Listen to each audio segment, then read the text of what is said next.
여러분 안녕하십니까. 코로나19 통합 뉴스룸 5시 뉴스입니다. 코로나19 확진자는 하루 새 629명이 늘었습니다. 서울 강북구 노래방 관련 집단 감염이 주변으로 번지고 있는데 방역당국은 이 일대 도우미용 노래방 방문자들에 대해 검사를 받을 것을 요청했습니다. 석혜원 기자입니다.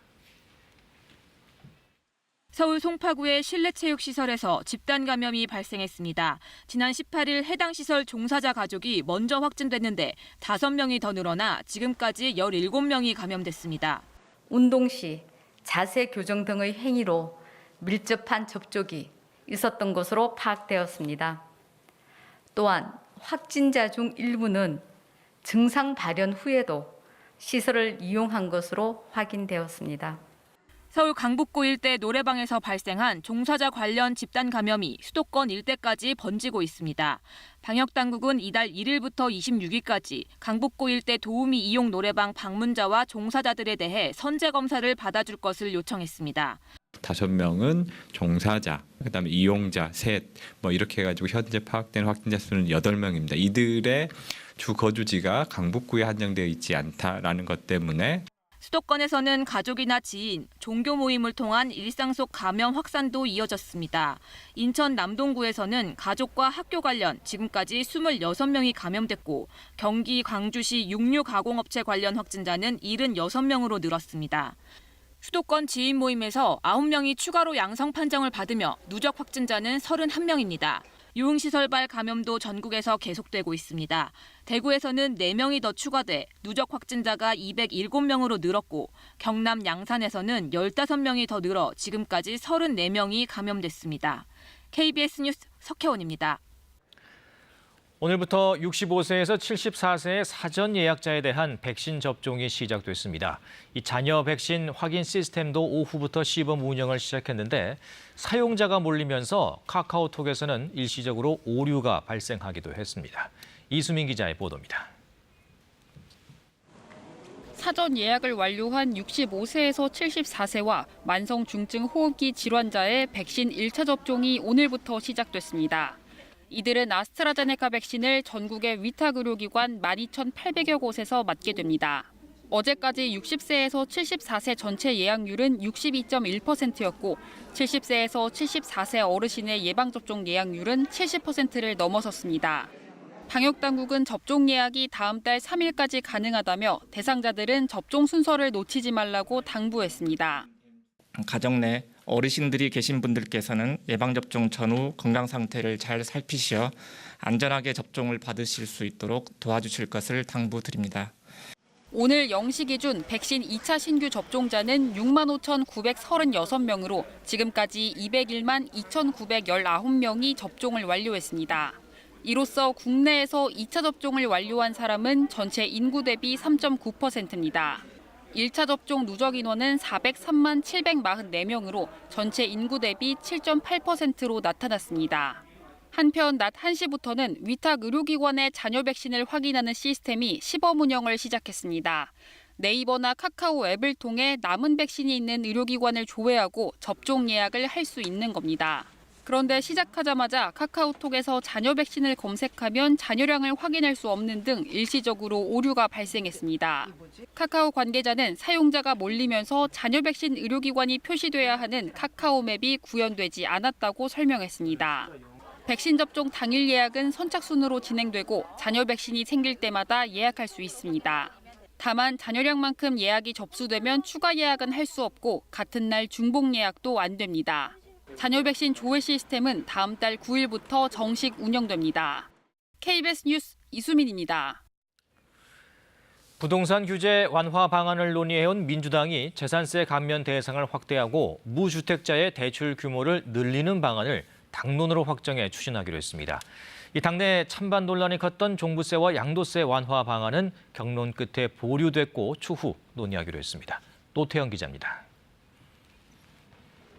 4.7 재보궐선거 이후 부동산 대책을 재검토했던 민주당이 당내 의원총회를 거쳐 주택 공급과 금융, 세제 개선안을 내놨습니다. 우선 재산세 감면 대상을 늘리기로 했습니다. 공시가격 6억 원 이하 주택에만 적용되는 재산세 0.05%포인트 감면 혜택을 9억 원 이하 주택까지 확대 적용하기로 한 겁니다.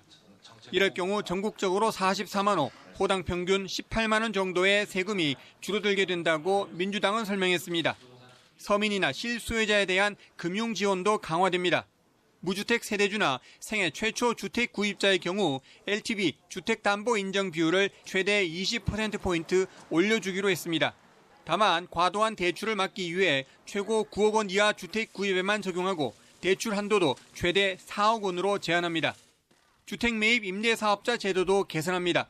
현재 양도세 중과 배제 혜택을 등록 말소 뒤 6개월까지만 인정하기로 해 임대사업자 보유 물량을 조기에 시장에 내놓게 하겠다는 계획입니다. 민주당은 이 경우 2022년까지 약 13만 호가 시장에 나올 것으로 내다봤습니다. 당내 찬반 의견이 엇갈렸던 종부세와 양도세 완화 방안은 결정을 미뤘습니다. 정부와의 의견 조정도 필요하기 때문에 앞으로 공청회 등 여론 수렴 과정을 거치고 또 전문가들 정부와 협의를 거쳐서 최종안을 6월 중에 마련하도록. 공급 대책으로는 기존 2사 대책과 3기 신도시를 조속히 추진하고 도심 복합개발과 누구나 집 시범사업 등을 통해 청년과 신혼부부에게 주택 공급을 확대하기로 했습니다. KBS 뉴스 노태영입니다. 김호수 검찰총장 후보자에 대한 국회 인사청문회는 어젯밤 파행으로 마무리된 가운데 여야는 오늘 하루 종일 상대 탓이라며 책임을 떠넘겼습니다. 청와대는 김 후보자에 대한 국회 절차를 다음 주 월요일까지 맞춰달라고 요청했습니다. 강병수 기자입니다. 청문회 파행은 어제 저녁 민주당 김용민 의원이 마주 앉은 국민의힘 유상범 의원의 변호사 시절 전관예우 의혹을 끄집어내면서 시작됐습니다. 국민의 그런 그 기대와 헛된 기대를 이용하는 정관 변호사들이 있습니다. 실제로 존재합니다. 유 의원은 즉각 반발했고 여야 의원들이 가세하면서 서로 고성이 오갔습니다. 마주 보면서 계속 상의를 하는 과정에 이와 같은 형태로 상대방 의원에 대해서 명예를 훼손하는 듯한. 국민의힘은 사과를 요구하며 어젯밤 청문회장에 들어오지 않아 청문회는 그대로 끝났고 국회 절차로 청문보고서를 채택해야 하는 시한도 넘겼습니다. 여야는 오늘 하루 종일 파행 책임을 서로에게 돌렸습니다. 민주당 김용민 의원이 청문회 아무런 관계없는 사안을 제기하면서 청문회를 파행시켰고 사과를 받기 위해서 인사청문회를 파행시킨 것, 이것은 이해가 되지가 않습니다. 국민의힘은 일정을 다시 잡아 청문회를 이어가자고 요구했지만 민주당은 마무리 절차로 보고서를 채택할 순서라고 맞섰습니다. 청와대는 어젯밤으로 1차 시한이 종료된 만큼 김 후보자에 대한 인사청문 경과보고서를 다음 주 월요일까지 송부해달라고 국회에 다시 요청했습니다. 월요일이 지나면 여야 합의에 관계없이 문재인 대통령은 김호수 후보자를 임명할 수 있습니다. KBS 뉴스 강병수입니다. 한국은행이 올해 우리 경제가 4% 성장할 수 있을 것이라고 예상했습니다. 대내외 여건이 개선되면서 성장 흐름이 좋아지고 있다고 판단한 건데 회복세에 들어선 경기를 위축시키지 않기 위해 기준금리는 동결했습니다. 조정인 기자입니다. 2월만 해도 경제 성장률을 3%로 예상했던 한국은행은 3개월 만에 1%포인트나 높였습니다. 수정된 올해 성장률 예상치는 4%. 예상 밖의 수출 호조와 국내 소비 심리 회복이 반영됐습니다. 수출과 설비 투자가 호조를 지속하고 있으며 민간 소비는 사회적 거리두기 완화의 효과가 나타나면서 그간의 부진에서 벗어나는 모습을 보였습니다. 만약 한은의 예상대로 올해 성장률이 4%를 기록한다면 한국의 연간 성장률은 2010년 이후 가장 높은 수준을 기록하게 됩니다. 한국은행은 내년 성장률 전망 역시 기존 2.5%에서 3%로 0.5%포인트 상향 조정했습니다. 아울러 원유와 원자재 가격 상승 등을 반영해 올해 소비자 물가 상승률 전망 역시 기존 1.3%에서 1.8%로 올려 잡았습니다. 다만 기준금리는 0.5%로 동결했습니다. 수출과 투자는 기대 이상으로 좋지만 민간 소비와 고용시장 등은 아직 회복세가 뚜렷하지 않기 때문입니다. 경기가 이제 호전되고 있지만은 또 혹시 거기에 깔려 있는 불확실성은 어느 정도인지 이제 그런 것을 보고 살아나고 있는 경기 회복에 또 지장을 주어서는 좀 곤란하지 않느냐. 하지만 성장률과 물가 전망치가 모두 상향되면서 연내 금리 인상 가능성은 더 커졌습니다. 이주열 한국은행 총재는 금리 정상화는 서둘러도 안 되지만 지연 부작용도 크기 때문에 경제 회복 속도 등을 고려해 판단하겠다고 설명했습니다. KBS 뉴스 조정인입니다. 문재인 대통령이 확실한 경기 반등과 코로나19로 인한 격차 해소를 위해 적어도 내년까지는 확장 재정 기조를 유지할 필요가 있다고 밝혔습니다. 또 현재 국가 재정 건전성은 양호하지만 경제 회복 이후를 대비해 출구 전략도 마련해놔야 한다고 강조했습니다. 김경진 기자입니다. 당정청이 한자리에 모인 재정 분야 최고위급 의사결정회의. 코로나19 대응으로 국가 채무가 크게 늘면서 재정 건전성 악화 우려가 나오는 가운데 문 대통령은 확장 재정 기조의 유지 필요성을 역설했습니다. 적어도 내년까지는 경기의 확실한 반등과 코로나 격차 해소를 위해 확장 재정 기조를 유지할 필요가 있다고 봅니다. 지난해와 올해 전시 재정의 각오로 재정 역량을 총동원해 주요 선진국에 비해 빠른 경제 회복세를 보이고 있지만 아직 반쪽의 회복에 그치고 있다는 게 문 대통령 판단입니다.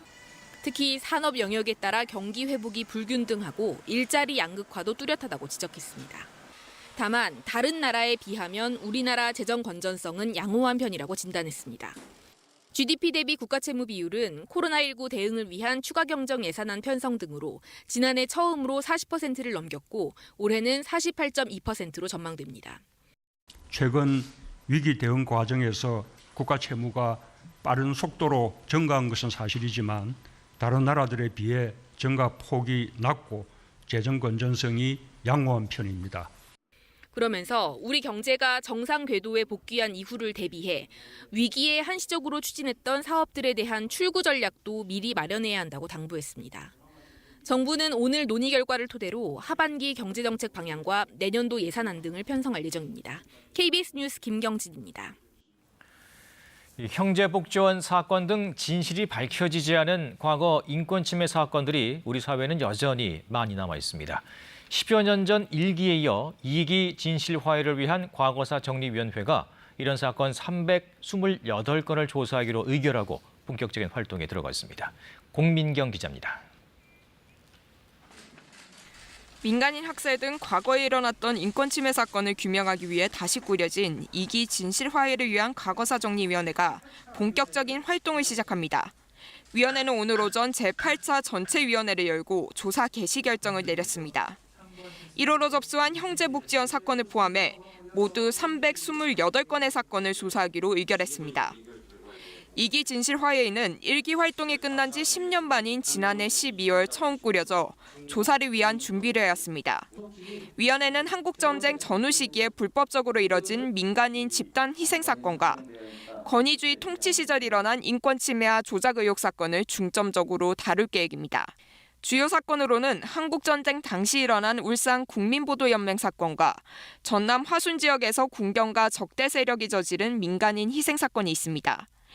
또 1960년대 불황인가 고아를 집단 이주시켜 폐염전을 개간했던 서산 개척단 사건과 1982년까지 최소 4,600여 명의 원생을 강제노역에 동원했던 성감학원 사건에 대해서도 2기 위원회는 조사할 예정입니다. 진실화해인은 우선 3년 동안 조사 활동을 한 뒤 1년 더 기간을 연장할 수 있는데 조사 내용을 근거로 국가의 공식 사과나 법원에 재심을 공고할 수 있습니다. 진실규명 결정이 내려질 경우 위령 사업과 유해 발굴 같은 하해 사업의 근거가 될 수 있습니다. 2기 위원회부터는 과거사 정리를 위한 청문회도 실시할 수 있게 됩니다. 진실화해인은 내년 12월 9일까지 진실규명 신청을 받겠다며 무엇보다 피해 당사자들의 협조가 절실하다고 강조했습니다. KBS 뉴스 공민경입니다. 서울 한강공원에서 실종 뒤 숨진 채 발견된 손정민 씨 사건을 수사하고 있는 경찰이 현재까지 범죄 관련성이 확인되지 않았다고 밝혔습니다. 서울경찰청은 오늘 처음으로 공식 브리핑을 열고 이같이 밝히며 다만 모든 가능성을 열어두고 수사하고 있다고 강조했습니다. 그러면서 실종 당일 새벽 3시 반쯤 손 씨의 친구 A씨가 나무 밑에서 혼자 통화하는 모습이 담긴 사진을 공개했는데 일부 목격자 진술과 엇갈려 확인하고 있다고 덧붙였습니다. 미 정부가 최근 비공개 정보 보고서를 통해 중국 우한 연구소에서 코로나19 바이러스가 유출됐다는 의혹을 제기했습니다. 바이든 미국 대통령은 발원지 규명을 위해 90일 동안 추가 조사를 벌일 것을 지시했습니다. 워싱턴 김양순 특파원의 보도입니다. 바이든 미 대통령이 코로나19 바이러스의 기원과 관련해 추가 조사를 벌일 것을 정보당국에 지시했습니다. 바이든 대통령은 지난 3월 미 정보당국에 코로나19가 동물에서 유래한 것인지 연구소에서 유출된 것인지 기원을 분석할 것을 지시했고 이달 초 보고를 받았다고 밝혔습니다. 보고에서 정보당국 두 곳은 바이러스에 감염된 동물과 인간의 접촉 가능성을 제기했고 다른 한 곳은 실험실 사고에서 발생했다고 해 보고가 엇갈렸습니다. 바이든 대통령은 이에 대해 결정적인 결론을 내리기엔 증거가 부족하다고 본다며 앞으로 석 달간 추가 조사를 지시했습니다. And so this is just a continuation of what the president has been focused on. We're going to see what happens these next 90 days. As we just read out, it was inconclusive. 세계보건기구는 올 초 중국에 한 달간 조사팀을 파견해 코로나19 기원을 조사한 결과 중국 우한 연구소에서 유출됐을 가능성이 낮다고 발표했습니다. 이에 대해 미국은 WHO의 조사가 제대로 이루어지지 않았다는 비판을 내놓은 바 있습니다. This administration, we didn't have access. China wasn't transparent enough. We have been saying that for a very long time, that China needed to provide more access to the lab, cooperate more fully with the scientific investigators. 바이든 대통령은 코로나19 기원을 조사하는 국제조사팀이 완전히 투명하게 관련 증거에 접근할 수 있도록 전 세계와 협조해 중국을 압박하겠다고 강조했습니다. 워싱턴에서 KBS 뉴스 김양순입니다. 박지원 국정원장이 한미 정상회담 닷새 만에 미국을 찾았습니다. 이 한미 정상 간 논의됐던 대북 정책과 관련해 추가 조율을 위한 것으로 관측됩니다. 워싱턴 김기현 특파원입니다. 박지원 국가정보원장이 뉴욕 케네디 국제공항을 통해 미국을 찾았습니다. 취재진과 만났지만 방미 목적을 비롯한 질문에는 아무런 답변 없이 공항을 빠져나갔습니다. 방미 목적 어떻게 되시는지. 박지원 국정원장의 미국 방문은 한미 정상회담 닷새 만입니다. 북한을 대화의장으로 끌어내기 위한 한미 간 추가 조율이 이루어질 것이라는 관측입니다. 문재인 대통령과 바이든 대통령이 지난주 만나 2018년 남북 정상의 판문점 선언과 북미 정상의 싱가포르 공동선언을 존중해 대북 대화를 이어가기로 합의한 바 있기 때문입니다. 다만 박 원장의 이번 방미는 누구를 만나는지는 물론 체류 기간 등도 모두 비공개입니다. 이 때문에 북한 대표부가 있는 뉴욕을 첫 기착지로 선택한 이유를 둘러싸고 여러 관측도 나오고 있습니다. 에브릴 헤인스 미 국가정보국장이 한미 정상회담 전 방한에 판문점을 찾았던 것까지 감안하면 정보당국이 창구 역할을 자임한 것으로 볼 수 있다는 겁니다. 박 원장은 일단 뉴욕에서 짧게 체류한 후 워싱턴 DC로 이동해 미국 측 정보 당국자들과 잇따라 만날 것으로 알려졌습니다. 한반도 정세와 관련한 종합적인 판단을 공유할 것으로 예상되는데 먼저 미국 측 상대인 윌리엄 번스 중앙정보국장과 회동이 예상됩니다. 여기에 미 정보당국을 총괄하는 에브릴 헤인스 국가정보국장과 한미 정상회담을 계기로 내정 사실이 공개된 성김 대북특별대표와 면담 가능성도 제기되고 있습니다. 워싱턴에서 KBS 뉴스 김기현입니다. 이제는 대학 강의에도 VR이나 AR, MR, 즉 가상이나 증강, 복합 현실을 활용하는 시대가 됐습니다. 신개념 강의실이 마련되고 첨단 기술을 바탕으로 한 강의와 실험이 이루어지면서 4차 산업혁명 맞춤형 학습이 진행되고 있습니다. 강전일 기자가 취재했습니다. 강의실에 있는 학생이나 원격 접속한 학생들이 기기를 착용하면 대학 강의실은 새로운 세상이 됩니다. 위험하고 접근이 어려운 원자로에 직접 들어온 것처럼 느껴지고 요청받은 과제를 수행할 수 있습니다. 기구를 여러 각도에서 보며 조교의 실제 전기회로 실험 과정을 반복해서 체험할 수도 있습니다.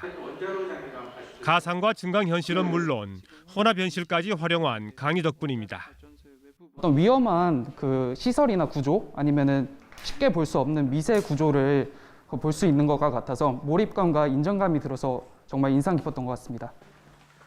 코로나 사태가 계속되자 포스텍은 비대면 수업의 품질을 유지하고 창의적인 학습을 유도하기 위해 이 수업을 시작했습니다.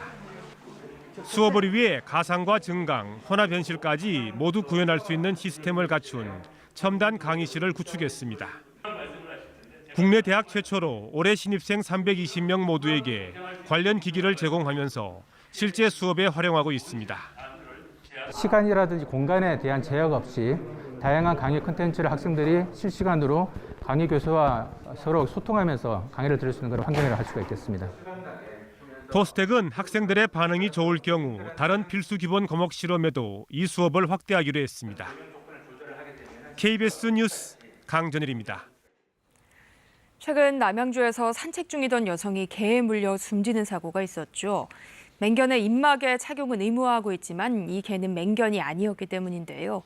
전문가들은 사고를 막기 위해 맹견에 한해 입막에 착용을 의무화할 게 아니라 개의 성향에 따라 결정해야 한다고 지적합니다. 정지주 기자입니다. 비좁은 골목에서 산책 중인 개를 만났습니다. 목줄 늘어져서 하나마나 하거나 심지어 안 한 경우도 있습니다. 그런 식으로 개 데리고 다니는 분들의 단골 멘트가 있다죠. 우리 개는 안 물어요. 순하니까 괜찮아요. 하지만 세상에 안 무는 개는 없습니다. 심지어 개에 물려서 목숨을 잃을 수도 있습니다.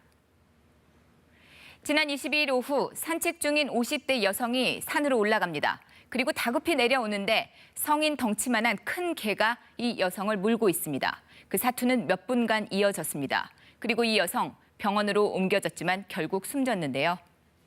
몸 길이가 150cm, 무게는 30kg에 달한다죠. 풍산개와 사모예드가 섞인 것으로 알려졌습니다.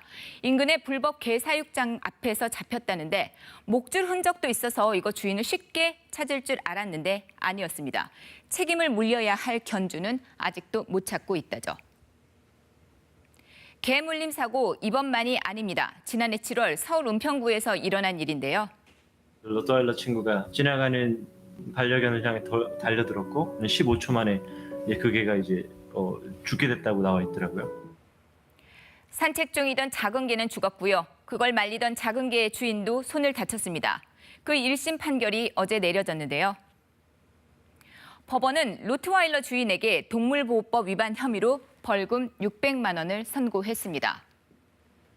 맹견이 살기에 적합치 않은 환경에서 무리하게 맹견을 키워 비슷한 사고가 3번이나 있었는데도 다른 사람의 안전을 위한 배려를 하지 않았다는 이유입니다. 자, 현행 동물보호법에서 맹견은 로트와일러, 도사견 등 이렇게 5종류입니다.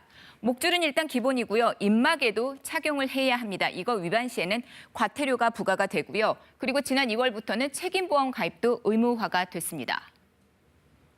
하지만 이렇게 맹견으로 지정된 개가 아니더라도 개물림 사고를 얼마든지 일으킬 수 있다는 게 더 큰 문제입니다. 50대 여성을 숨지게 한 그 개도 맹견이 아니었고요. 지난 19일 대구에서도 거리를 활보하던 이 중형견 2마리가 길고양이를 죽게 한 일도 있었는데요. 노랭이란 이름의 동네 터줏대감 고양이입니다. 수술을 받고 돌봄을 받아왔는데 사고를 당한 겁니다. 당시 견주가 개들의 목줄을 바닥에 늘어뜨린 채 통제를 전혀 하지 않았다는데요. 그 견주 주변으로는 일정 거리 접근 금지하자는 움직임까지 일고 있다죠. 자, 이런 개물림 사고는 매년 2,000건 넘게 발생을 하고 있습니다. 하루 평균 6명은 개에 물린다는 얘기인데요. 날이 따뜻해지면서 산책 가는 개들 늘어났습니다. 덩달아 이 개물림 사고도 5월에서 8월 사이가 가장 많이 일어나는 시기인데요.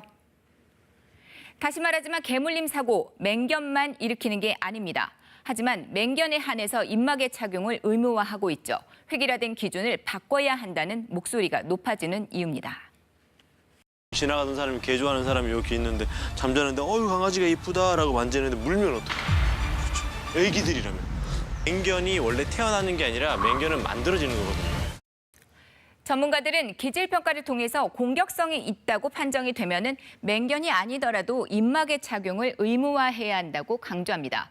그리고 만약에 입마개를 차지하는 대형견이 접근을 한다면은요, 뛰거나 뒤돌아서 도망가면은 안 됩니다. 개의 공격성을 자극할 수 있기 때문인데요.